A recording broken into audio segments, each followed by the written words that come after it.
សមត្ថកិច្ចថាស្រុកជុំគិរីគ្មានករណីឆបោកតាមប្រព័ន្ធអនឡាញទេខណៈបទល្មើសផ្សេងថយចុះ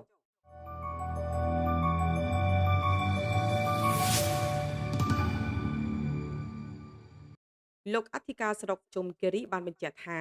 ស្ថានភាពសន្តិសុខសណ្ដាប់ធ្នាប់នៅទូទាំងស្រុកមានភាពល្អប្រសើរព្រោះការអនុវត្តគោលនយោបាយភូមិឃុំសង្កាត់មានសុវត្ថិភាពមានប្រសិទ្ធភាពខ្ពស់ហើយជាពិសេសការលបលួចបើកទីតាំងប្រព្រឹត្តអំពើឆបោកតាមប្រព័ន្ធអនឡាញមិនមានទេទោះស្រុកមានរោងចក្រនិងជនបរទេសស្នាក់នៅនិងធ្វើការច្រើនក៏ដោយលោកវរៈសេនីយ៍ឯកមីសុខុមអធិការស្រុកជុំគិរីបានលើកឡើងថាដែលមានការណែនាំពីឯកឧត្តមបណ្ឌិតអភិបាលខេត្តពិសេសក្រោមបទបញ្ជាដ៏ម៉ឺងម៉ាត់ពីលោកឧត្តមសេនីយ៍តូស្នងការខេត្តកំពតកម្លាំងអធិការដ្ឋានស្រុកបាននឹងកំពុងចុះពិនិត្យស្រាវជ្រាវតាមដានដោយយកចិត្តទុកដាក់ចំពោះមុខសញ្ញាដែលអាចបង្កឲ្យមានអំពើឆបោកតាមប្រព័ន្ធអនឡាញហើយគិតមកដល់ពេលនេះស្រុកគ្មានករណីឆបោកតាមប្រព័ន្ធអនឡាញនោះទេ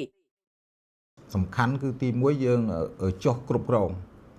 ជនជាតិបរទេសទាំងអស់ដែលរស់នៅក្នុងទឹកដីជុំគិរីទី2ពាក់ព័ន្ធនឹងប្រជាពលរដ្ឋ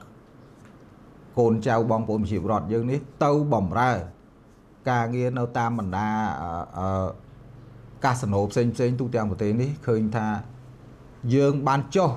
ពិនិត្យតាំងទីតាំងរោងចក្រសហគ្រាសតាំងប្រជាពលរដ្ឋដែលចុះមកមានប្រមាណអ្នករស់នៅភូមិណាគាត់ធ្លាប់ទៅបំរើការងារនៅកាស៊ីណូផ្សេងនៅខេត្តណាគឺយើងបានធ្វើពិនិត្យហើយយើងបានធ្វើបច្ចុប្បន្នភាពរបស់គាត់យើងតាមដានជាប្រចាំក្នុងនោះយើងពិនិត្យឃើញថាស្រុកជុំគិរីយើងពុំមាន scam នៅក្នុងទឹកដីជុំគិរីយើងនេះទេកន្លែងណាដែលយើងដាក់ទៅមានការសង្ស័យគឺយើងតាមពិនិត្យមើលជាក់ស្ដែងយើងសហការជាមួយនឹងក្រុមហ៊ុន Wi-Fi ហើយយើងបានបង្កើតគណៈកម្មការ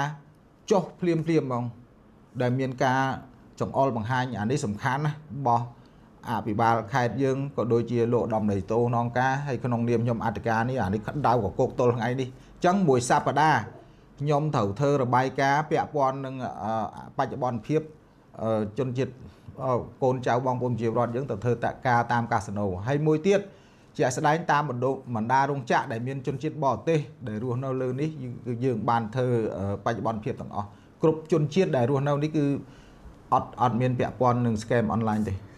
លោកវរៈសេនីយ៍ឯកបានបញ្ជាក់អំពីមូលហេតុនៃការថយចុះបទល្មើសផ្សេងនៅក្នុងមូលដ្ឋានជាលំដាប់គឺដោយសារតែកម្លាំងអធិការដ្ឋានផ្ដោតខ្លាំងទៅលើការងារបង្ការនិងទប់ស្កាត់ឲ្យបានទាន់ពេលវេលាដោយមានបទបញ្ជាណែនាំយ៉ាងម៉ឺងម៉ាត់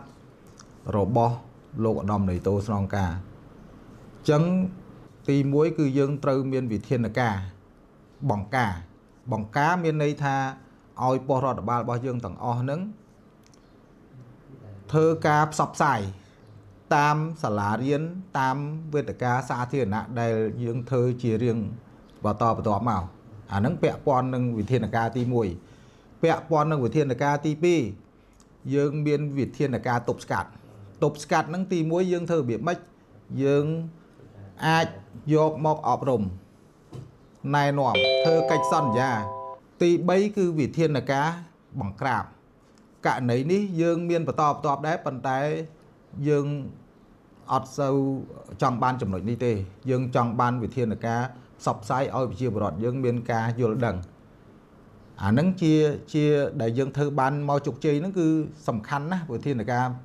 បង្ការនេះដោយផ្អែកលើអាជ្ញាធរពាក់ព័ន្ធទាំងអស់និងប្រជាពលរដ្ឋទាំងអស់នៅតាមបណ្ដាមូលដ្ឋានរបស់យើងនេះគឺមានការយល់ដឹងជ្រួតជ្រាបមានការសហការផ្ដល់ព័ត៌មានអញ្ចឹងរយៈពេលដែលខ្ញុំមកដឹកនាំក្នុងនាមជាអធិការនៅស្រុកជុំគិរីនេះគឺរយៈពេលតាំងពីថ្ងៃ8ខែ11 2017មកទល់ពេលនេះយើងឃើញថាលទ្ធផលដែលយើងអនុវត្តកន្លងមកបានទទួលលទ្ធផលលេខ1តាំង7ឃុំពាក់ព័ន្ធនឹងបញ្ហាក្មេងទំនើងគ្រឿងញៀនពាក់ព័ន្ធនឹងបទល្មើសផ្សេងនេះគឺឃើញថាមានការថយចុះរហូតដល់ប្រជាពលរដ្ឋមានឋ ថ្នាក់ដឹកនាំក៏ដូចជាប្រជារដ្ឋមានការកោតសរសើរ យ៉ាងណាក៏ដោយបើតាមរបាយការណ៍លទ្ធផលការងាររយៈពេល6 ខែឆ្នាំ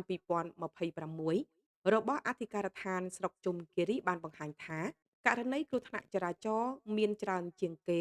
គឺ41ករណីបណ្ដាលឲ្យមនុស្សស្លាប់9នាក់របួសធ្ងន់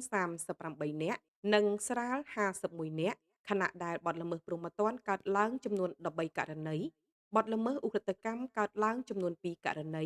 និងបទល្មើសមជ្ឈិមកើតឡើងចំនួន11ករណី